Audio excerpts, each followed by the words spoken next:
Boa tarde, gente. Primeiro de tudo, acho que eu queria agradecer a presença dos moradores da Vila Gomes aqui, que fizeram um esforço tremendo para acompanhar esse artigo. A gente tinha combinado que eles fariam uma intervenção, né? Até pela proposta, e a gente vem aqui com essa ideia de que a gente está vivendo um contexto político muito difícil. Ano que vem, as ameaças, para quem está na luta por moradia, elas são explícitas, né? Os movimentos de luta por ocupação estão sendo chamados de terroristas pelo próximo governo eleito. Então, a gente tem essa ideia de que, se por um lado se fala que a universidade agora é o momento da universidade sair para fora e apoiar a militância, também é o momento da militância ocupar a universidade e usar isso de forma estratégica.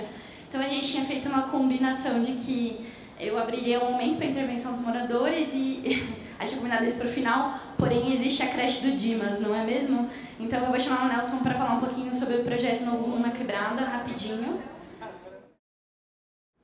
Boa tarde para todos.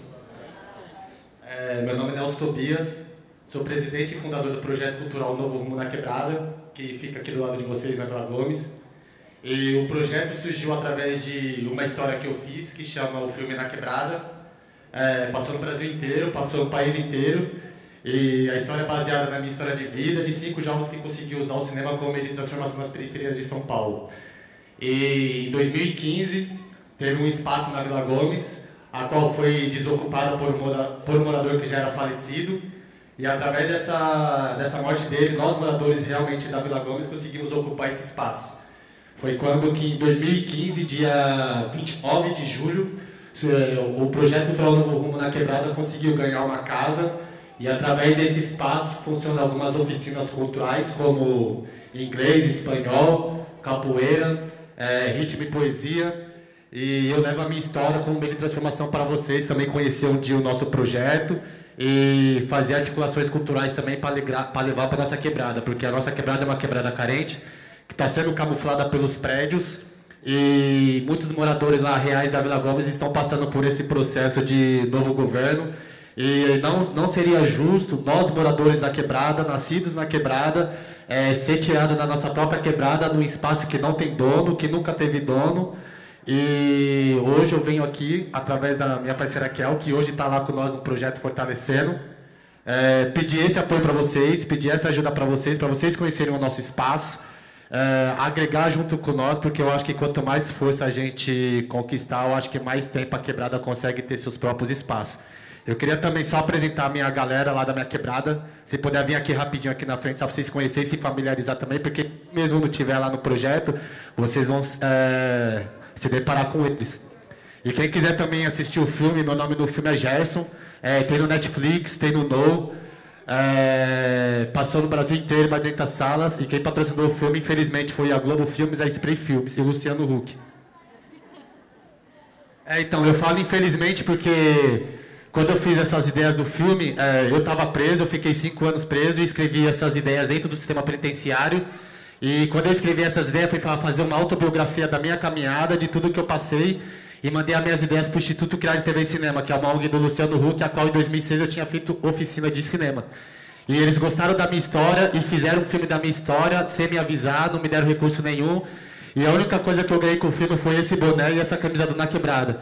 E meu filme passa no Brasil inteiro, no mundo inteiro, e hoje a gente vive na ocupação e fase de despejo. E, Kel, eu acho que é isso, obrigado pelo espaço. E essa aqui é a minha galera, aqui é a minha esposa Alessandra. Aqui é a Kelly, aqui é o meu parceirinho, aqui é a Thaís, seu Sebastião e seu Expedito. E muito obrigado pelo apoio e pelo espaço. E eu convido vocês para encostar lá no projeto. Fique em frente da UBS da Vila Gomes. Com luta, com fé, nossa casa fica em pé. Esse é o nosso grito de guerra da quebrada. Muito obrigado a todos.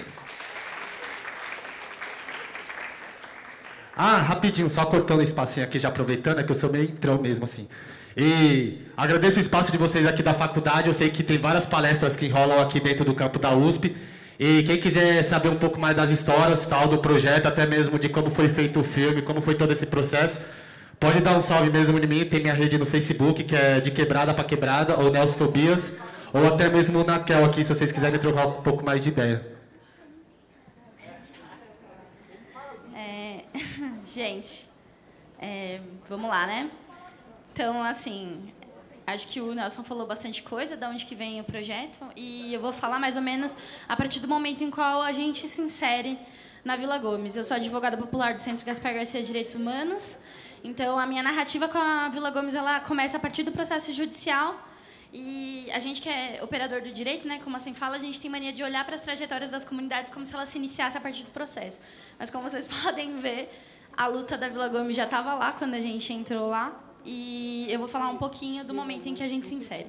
Então, como que chega o processo judicial para a gente? Comunidade Vila Gomes, o imóvel de 81 centavos. Qual que é o olhar sobre esse processo? O fundamento principal do processo é um processo de despejo, é um contrato de locação que o proprietário formula com uma casa, né, de mais de 30 famílias que existem no... Ai, gente, eu não sei o que está acontecendo. Das mais de 30 famílias que existem no local, ele apresenta um contrato de locação com uma família e um contrato de compra e venda de 1978, onde ele adquire o terreno da Vila Gomes de mais de 267 metros quadrados por 80 centavos de cruzeiro. Hoje o valor venal desse imóvel é de quase R$1 milhão. Então a gente está falando de um imóvel que é incorporado no patrimônio de herdeiros que não moram no Brasil há mais de 20 anos por 80 centavos de cruzeiro, 6 mil vezes menos do que era o salário mínimo na época, e que hoje vale R$1 milhão. Né? Então, tem essa questão do contrato de locação, que é o principal argumento. De 1978 a 2013, o que a gente vê é uma escassez de documentos. Né? Então, os autores eles não trazem ao processo nenhum outro documento que comprove essa posse, né? que mostre o uso desse imóvel. Isso é um grande indicativo do que a gente fala, e esse processo, esse imóvel, ele tem toda uma cara de um imóvel não utilizado, né? Não só por fato dos herdeiros não morarem no Brasil, mas por ele ter sido comprado em condições bem complicadas, pela escassez de documentos, pela dívida de IPTU, que hoje soma mais ou menos R$211 mil, né? Então é um imóvel, além de tudo, devedor de impostos. E também tem a questão de que os autores dessa ação eles não são proprietários de fato do imóvel, porque o que eles têm é apenas um contrato de compra e venda que não transfere a propriedade, e isso nunca foi regularizado. Então a gente está olhando para esse processo, é assim que eles chegam no judiciário, né? Com essa demanda. E aí há efetivamente o despejo da Casa 1, esse imóvel é demolido, só que começa-se uma narrativa do advogado proprietário para que esse despejo da Casa 1 sirva para o terreno inteiro. Né? Então, ele vem com o argumento de que os demais moradores, com certeza, pagam aluguel para esse morador da Casa 1 e que isso justificaria que a ordem de despejo se estendesse para todo o processo, ou para todas as casas. Isso não é acolhido inicialmente pelo juiz, mas no Tribunal de Justiça essa decisão é revertida e eles decretam o despejo da Vila Gomes, nessa decisão bem questionável do ponto de vista jurídico, inclusive, porque os moradores são condenados duplamente. Né? O que essa decisão fala é que merece credibilidade a tese de que os moradores pagavam aluguel para esse morador da Casa 1, simplesmente porque eles estão lá e por causa das características das casas que estão lá, porque são desorganizadas e são confusas, e que isso, teoricamente, provaria que eles entraram lá pagando aluguel, porque qual é o outro motivo pelo qual eles entrariam nesse imóvel? Tá escrito aí, gente. E a outra... E aí ele fala, tá bom, mesmo que eles não sejam sublocatários, eles não paguem aluguel para o morador da Casa 1, ainda assim eles têm que sofrer esse despejo. Por quê? Porque a posse deles é irregular. Então, mesmo que eles não tenham relação nenhuma, não é justo fazer o proprietário entrar com outra ação se a posse deles é irregular. Então, é uma dupla condenação. Né? Se eles são sublocatários, eles têm que sair, e mesmo que eles não sejam, eles têm que sair. Então, é uma decisão judicial um pouco complicada. Então, é nesse contexto que os moradores, no dia 29 de agosto de 2018, acordam às 6h30 da manhã com a polícia em suas portas e o oficial de justiça para cumprir essa ordem. Cumpre? Não cumpre. Por quê?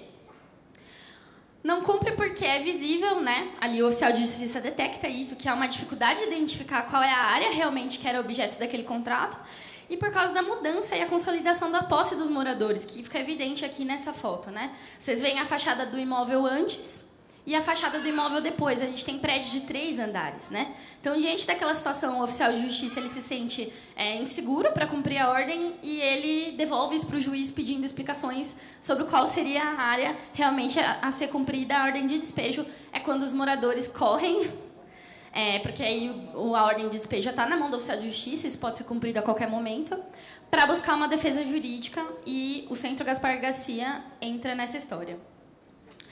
E aí a gente tem que falar basicamente do que distingue a Vila Gomes de outros processos de despejo e de remoção, que é a questão de como a gente conseguiu contextualizar a posse desses moradores. Quando a gente fala de ocupações, geralmente a gente está falando de casos em que os moradores chegam até a gente com essa ordem de despejo ou com essa ordem de remoção e a gente não consegue comprovar a posse deles. Seja porque eles não conseguem instalação de água ou luz oficial, então eles não têm a documentação de quanto tempo eles estão lá, né?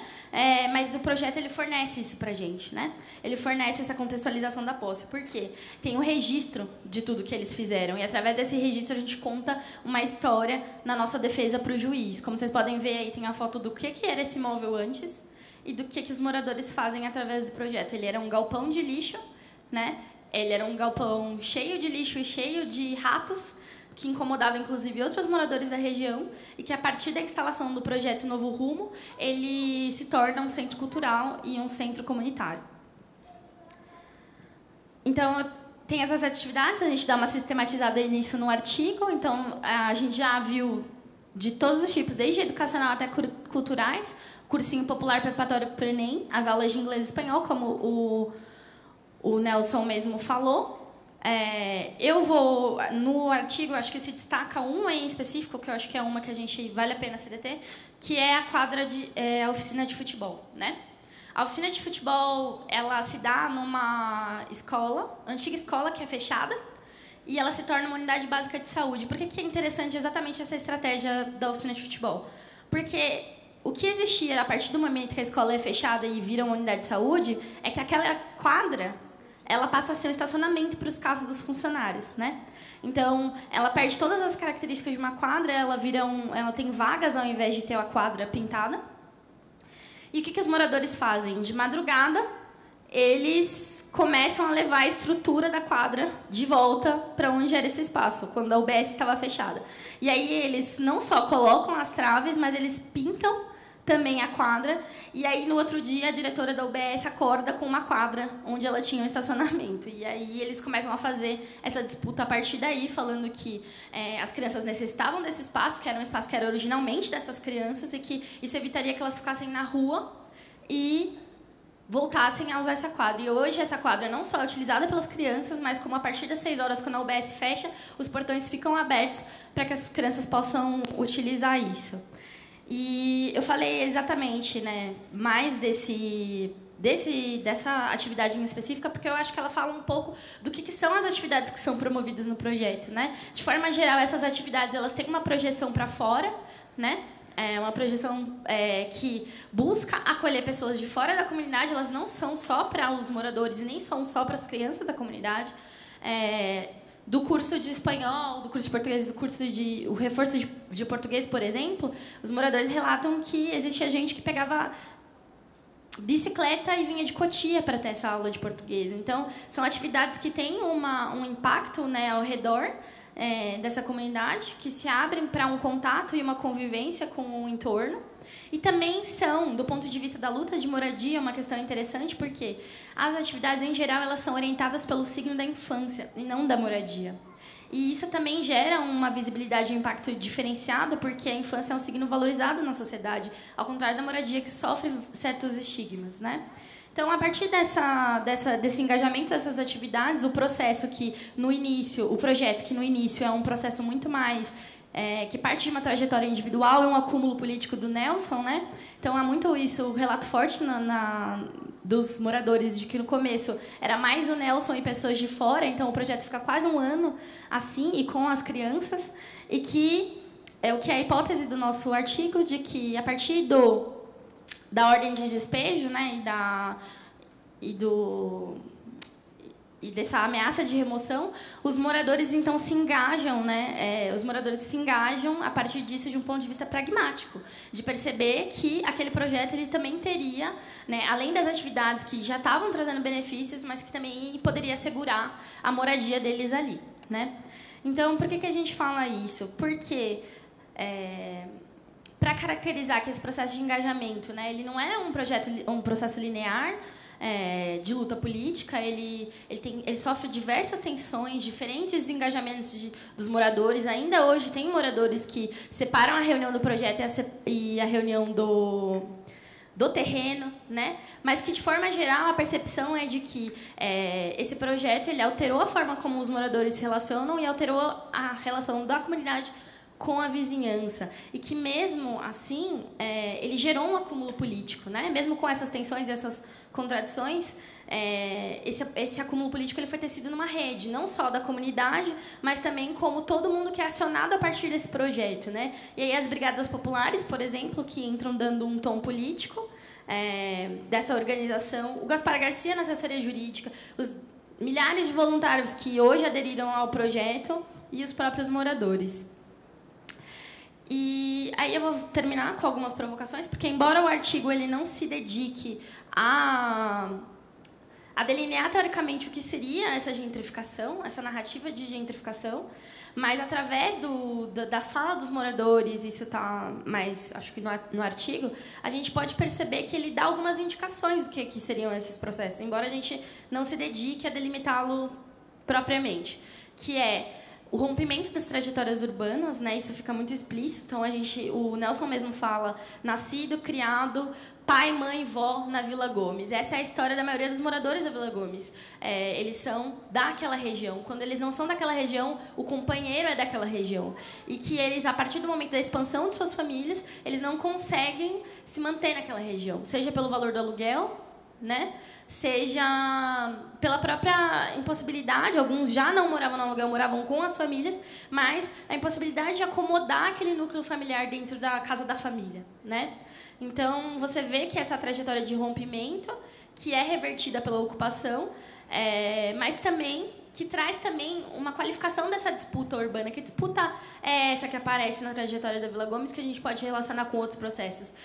Que é o fato de nós não estamos falando do Brooklyn, nós não estamos falando de uma super incorporadora que está disputando esse terreno, mas a gente está falando de um processo pulverizado que aparece de forma marginal, né, mais fora do centro, e que essa disputa judicial dessas áreas, né? E aí o outro apontamento que a gente tem no artigo é que o judiciário ele não é só uma arena de disputa do conflito urbano, ele é também um ator ativo nisso, né? Em decidir quem tem ou não tem o direito de morar. E ele faz isso através de uma chave de contextualização e descontextualização, que ele contextualiza ao mesmo tempo em que ele permite que os proprietários vão e recorram ao judiciário, peçam as remoções com pouco ou quase nada de contextualização sobre a própria posse, com relação aos moradores, há uma descontextualização da própria trajetória de moradia e das relações que levam até a ocupação, né?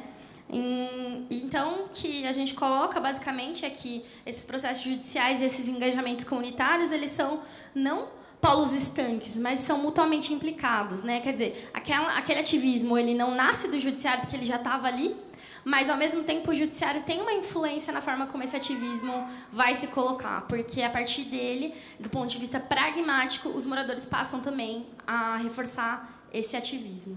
E eu acho que era basicamente isso.